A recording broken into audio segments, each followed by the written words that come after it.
this would not happen unless the Salone del Mobile doesn't have a president as dynamic as Maria Porro. Good morning, Maria. Well, thank you very much. Well, first of all, I have to say that we did a focus on a very great variety of interviews.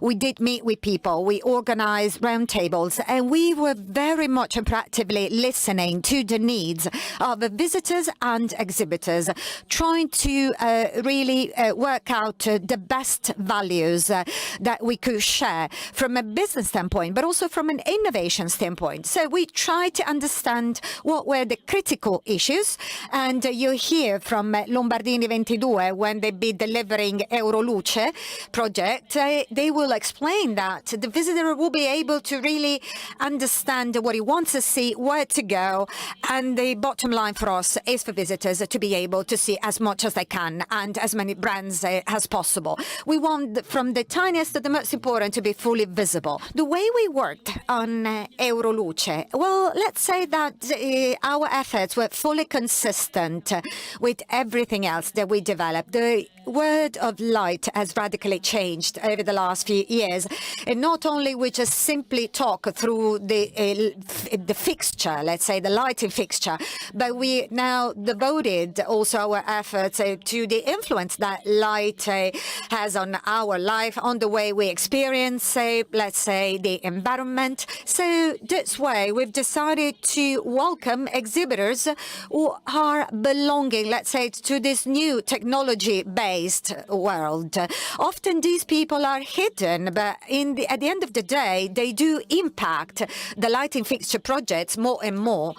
And as they do so, if we consider that we want to talk to lighting designers, interior designers, amongst other visitors, we have developed an experiential journey in 4 different pavilions, welcoming exhibitors first, of course, but also a broader cultural offering that is adding contents which are making even more valuable what all companies are presenting and sharing. So not only will be having exhibitors, we'll also be welcoming for the themes exhibitions, some venues for talks and catering areas for refreshment. So we'll be fully focused on the visitor who is willing to experience something very unique, to capture what is about there in terms of production, but also understand what's coming next.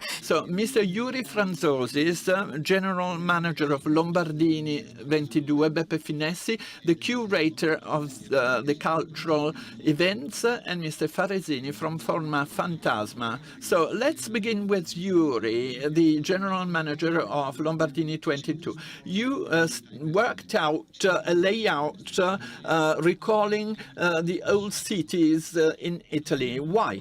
Because we wanted to start from people, from human beings. We are very fortunate. We live in Italy. We are Italians. We know about the idea of a city. A city does not exist without people. In the Salone, as always happened, that we start from the idea which is that of human relationships. So in one way or another, we were called to create a context, to invite people to give a piece of advice. Space is suggestive to something. So we focused on relationships, but it's an invitation to these wonderful people who are here today. And we extend an invitation to them all, because retrieving a relationship between space and its function and the way people interpret it was really the core of our study. And here we see a slide where, thanks to digital technology, we were able to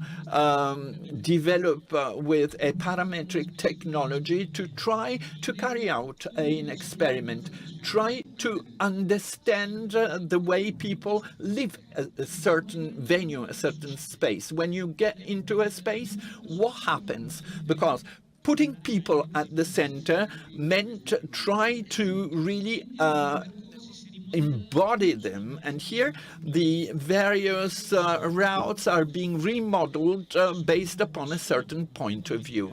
But there are also other people to be taken into consideration. That is the companies, the people working there, people actually taking part to Euroluce. So we involved also the various booths, that is to reconceive their presence. And the booths are like the houses of a neighborhood, so that they can focus on the key of the whole thing, which is a relationship. Beppe Finesi, curator of the, let's say, cultural programming. And we did welcome the invitation from Salone del Mobile and the smart layout that Lombardini 22 has developed. I can only tell it is truly innovative, although it is not really reinventing the wheel, if you think, because it is the heart of a city. It is just simply depicting the heart of any traditional city. So, same as it happens in cities where you would encounter movie theaters, and so on, we have considered a number of things, a number of events happenings, things taking place.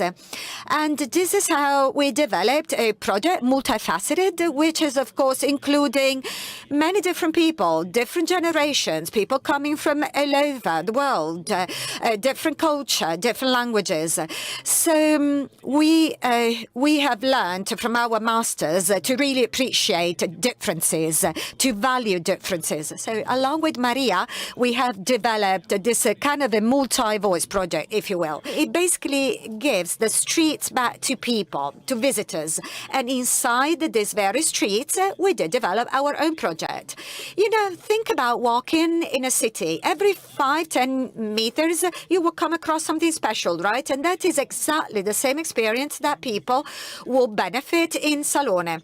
And then we also talked, let's say, focused on a different aspect, because design is there everywhere, and it is a high-quality, premium design throughout the utmost of research technology, mainly focusing on light, but not only. And it's not only technology innovation. There's a lot of poetry as well. As Maria said, we also wanted to introduce a kind of a library, which is not going to be a place where we sell, but it is a place where culture can be further, let's say, benefited from. And we spoke to a publishing company, Corellini. As I said, when it is not just a place where we sell, but it will be a place where some very premium objects and books can be found. I'd love to share, though, these names. Tommaso Sacchi makes me think about this interesting anecdote from Maurizio Nanucci, is one of the contemporary artists, 80 years of age right now. He's a great master. For the past 50 years, he has worked on how words and thinking are mingling together, delivering signals. And he will help us in, let's say, in understanding more about it. And I'm sure this will turn into a new signal on how to put ourselves at stake all the time. And then the exhibition that we very rapidly spoke about, Lemine, Nature, Time and Architecture, curated by Mr. Curzi, a very sophisticated architect.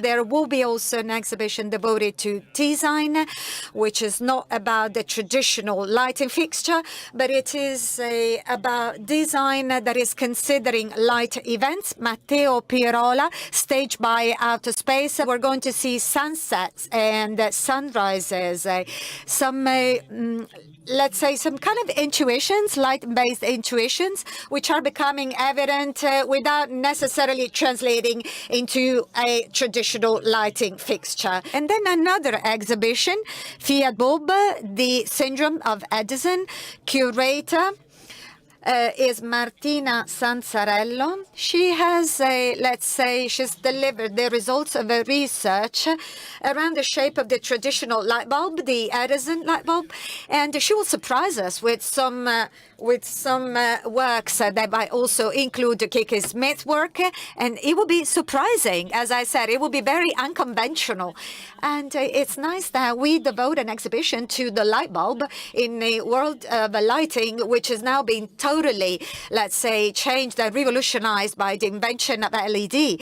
And yes, indeed, you know, light bulb is something that we're so much familiar with, something that is so much consolidated in our life and memory. You know, we're still pursuing that very shape as a reference model. It's like fire, you know, we're still being attracted by things that we're absolutely familiar with. And we don't want to skip the light bulb and the shape, although, of course, we are now experiencing something very different from that. And then Interno Notte, last exhibition, Calzavara, staged by Goren. And again, the staging is very smart once again, because we've asked them to consider, let's say, an area, a venue where companies may perhaps deliver workshops, talks, and so on. Therefore, it has been a truly, let's say, articulated venue, which will allow people to make the most also of the listening moment. And that exhibition also will, let's say, deliver a venue where companies will be able to organize workshops and introduce and present their products. So there will be, let's say, a mix of industrial production as well as the, let's say, the cultural aspect. And this is nice because companies will be able to deliver their products along with a lot more. So this arena, which is a place where people go, take a rest, think about light, it's also going to be the venue where talks will take place in the morning. We will have Shigeru Ban, Meda Architects, Altamura, etc. And all these guests will have the chance to talk about their projects in terms of lighting and lighting design.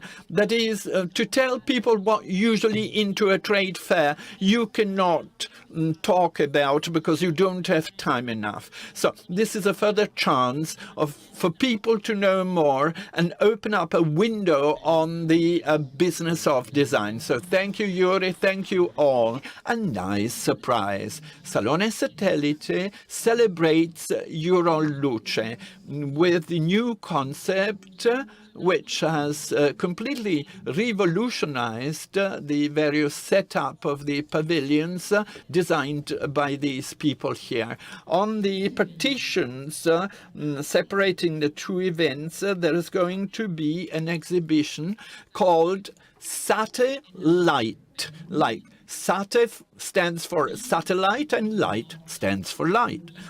So 1998 2022, Salone Satellite, young designers. There will be lamps and lighting projects which we are going to be able to see designed by people who have taken part to the various Salone Satellite over the years. And then they were being produced thanks to the far-sightedness of the many companies working in the lighting industry. Therefore, this is the major task of the Salone Satellite, which is having a bridge between creativity and entrepreneurship. A question to you. The Salone is the Salone del Mobile, but here it's become a Salone for 1,000 different things. No, I don't think so. I believe that the strength of the Salone is to keep its own very clear-cut focus, that is design, pieces of furniture and light. And with Euroluce, we decided to keep this focus by telling what the similar disciplines influencing substantially the work of a designer, the work of a lighting designer, or a buyer as well. Often, when choosing buyers, have some references. Well, we have to not only tell these stories, but we have to give and offer the best of these reference points, because we have the chance every single year of starting from a blank page. You know, it's a good metaphor, a blank page where each single company can design their own ideal world, and the Salone can design its own ideal city and be able to develop new content. And within this perspective of keeping a very clear-cut focus, which is indeed furniture,